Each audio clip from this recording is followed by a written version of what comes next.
ये ऐसा चुनाव है जिसमें कांग्रेस और सीबीआई ने मिलकर के भी भारतीय जनता पार्टी को पराजित नहीं कर पाए। यह वो चुनाव है जो गुजरात की जनता ने विकास की राजनीति को पुरजोर समर्थन किया है। आज कठलाल ने उस पर मोहर लगा दी है।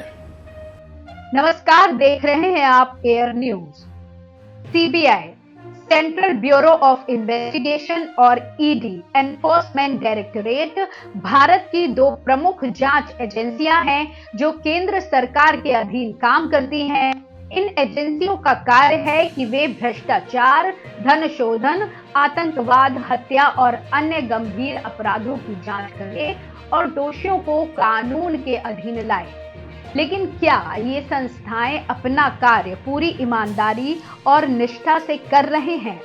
इन एजेंसियों से आशा की जाती है कि वे निष्पक्ष, निर्भीक और प्रभावी ढंग से अपना काम करेंगे, लेकिन वास्तविकता में ये हमेशा संभव नहीं होता है। कई बार इन एजेंसियों पर राजनीतिक दबाव और हस्तक्षेप का आरोप लगता है, जिससे उनकी नियत और विश्वसनीयता पर प्रश्न खड़े होते हैं।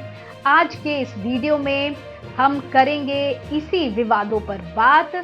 2002 से 2023 तक के सीबीआई और ईडी द्वारा दर्ज किए गए कुछ प्रमुख मामलों पर, जो कि कांग्रेस की मनमोहन सरकार और मोदी सरकार के कार्यकाल में दर्ज हुए उन केसों पर जिनमें राजनीतिक नेताओं पर आरोप दर्ज हुए, लेकिन इन पर कोई सजा या जांच पूरी नहीं हुई। हम इन केसों के पीछे के कारणों, प्रभावों और निष्कर्षों को समझने की कोशिश करेंगे। टीएमसी बंगाल की एक प्रमुख राजनीतिक पार्टी है जो 2011 से लगातार राज्य की सत्ता में है।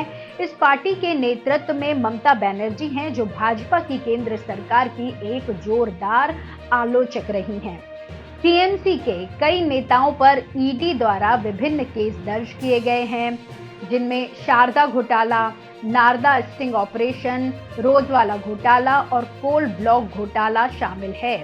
इन केसों में ईडी ने टीएमसी के नेताओं को धन शोधन, घूसखोरी, रिश्वत लेने और अवैध लाभ कमाने का आरोप लगाया है।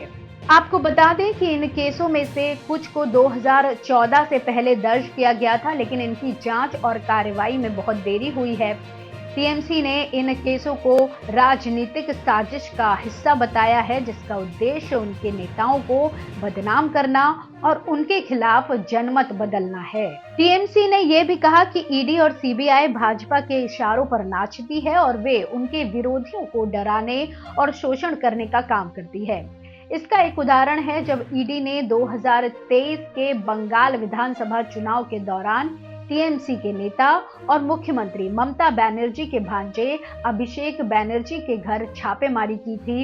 इससे पहले ईडी ने उनकी पत्नी रुजिरा बनर्जी और भाई आकाश बनर्जी को भी पूछताछ के लिए बुलाया था। इन सभी को शारदा घोटाले के संबंध में आरोपी बताया गया था, लेकिन इलेक्शन के खत्म होते ही ये सब मामले ठंडे बस्ते में चले गए, जिन्हें संभावित 2024 के लोकसभा चुनावों में फिर से ताजा किया जाएगा, जैसा कि विपक्षी टीएमसी के नेताओं ने बताया है। आपको बता दें कि टीएमसी के अलावा अन्य विपक्षी पार्टियों के नेताओं पर भी ईडी और सीबीआई के केस दर्ज किए गए हैं, जैसे कांग्रेस के नेता और राजस्थान के पूर्व मुख्यमंत्री अशोक गहलोत के बेटे वैभव गहलोत पर ईडी ने ललित मोदी के साथ क्रिकेट प्रीमियर लीग के अवैध लेन देन का आरोप लगाया है। ईडी ने 2023 के राजस्थान विधानसभा चुनाव के दौरान उनके घर और कार्यालयों पर छापेमारी की थी, जिसको अब चुनाव खत्म होते ही चर्चा से गायब कर दिया गया है। इसके अलावा नेशनलिस्ट कांग्रेस पार्टी के नेता और महाराष्ट्र के पूर्व मुख्यमंत्री शरद पवार, उनकी भांजी सुप्रिया सूले और उनके दामाद सदानंद सूले पर ईडी ने बैंक घोटाले का आरोप लगाया है। ईडी ने 2023 के महाराष्ट्र विधानसभा चुनाव के दौरान उनके घर और कार्यालयों पर छापेमारी की थी, जिसका परिणाम अभी तक सामने नहीं आया है।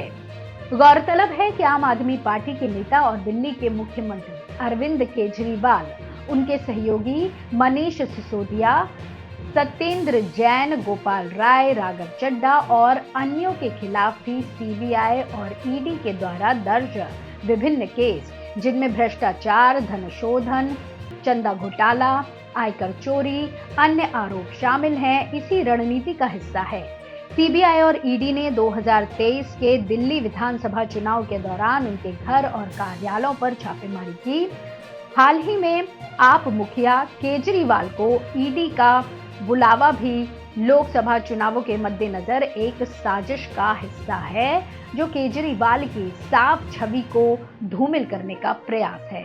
आपको बता दें कि इन केसों का एक सामान्य लक्षण ये है कि वे चुनावी मौसम में तेजी से गति पकड़ते हैं और चुनाव के बाद धीरे धीरे फीके पड़ जाते हैं। इससे ये अनुमान लगाया जा सकता है कि इन केसों का उद्देश्य विपक्षी नेताओं की छवि को नुकसान पहुंचाना और उनके वोटरों को भ्रमित करना। इन केसों की जांच में बहुत कम प्रगति हुई है और अधिकांश मामलों में कोई सजा या निर्णय नहीं हुआ है। ईडी और सीबीआई के केसों का विपक्षी नेताओं पर राजनीतिक प्रभाव पड़ने का एक सीधा परिणाम ये है कि वे अपने नेतृत्व, नीति और कार्यक्रम के बारे में जनता को बताने के बजाय अपनी बचाव में व्यस्त रहते हैं। इससे उनका चुनावी अभियान प्रभावित होता है और उनके विरोधी उनके ऊपर हमला करते हैं।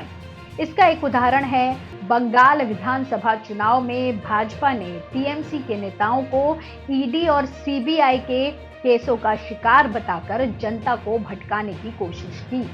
लेकिन जब भाजपा ने टीएमसी पर भ्रष्टाचार, तुष्टीकरण और गुंडागर्दी का आरोप लगाया और अपने लिए विकास और राष्ट्रवाद का एजेंडा रखा, लेकिन इस रणनीति का टीएमसी पर कोई असर नहीं हुआ और वह चुनाव में बड़ी जीत हासिल करने में कामयाब हुई। इसी तरह 2020 के दिल्ली विधानसभा चुनाव में भाजपा ने आप के नेताओं को ईडी और सीबीआई के केसों से घेरने की कोशिश की। भाजपा ने आप को झूठ, धोखा और नाकामी का आरोप लगाया और अपने लिए शांति, सुरक्षा और समृद्धि का एजेंडा रखा, लेकिन इस रणनीति का आप पर कोई असर नहीं हुआ और वो चुनाव में धमाकेदार जीत हासिल करने में कामयाब हुई। इन उदाहरणों से ये स्पष्ट होता है कि ईडी और सीबीआई के केसों का विपक्षी नेताओं पर राजनीतिक प्रभाव पड़ने का एक दूसरा परिणाम ये है कि वे इन केसों को अपने पक्ष में बदलने में सक्षम होते हैं। वे इन केसों को अपने विरोधियों की साजिश, बदले की भावना और दमन का प्रतीक बताते हैं और जनता को अपने काम और विश्वास के आधार पर वोट देने के लिए प्रेरित करते हैं।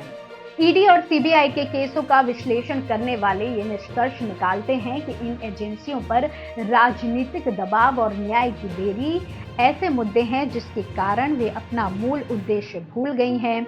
इन एजेंसियों को अपनी जिम्मेदारी का एहसास करना चाहिए और अपना काम निष्पक्ष, निर्भीक और प्रभावी ढंग से करना चाहिए। इन एजेंसियों को राजनीतिक दलों के इशारों पर नहीं, बल्कि कानून के अनुसार काम करना चाहिए। इससे ही इन एजेंसियों की विश्वसनीयता और प्रतिष्ठा बढ़ेगी और देश में न्याय की व्यवस्था मजबूत होगी।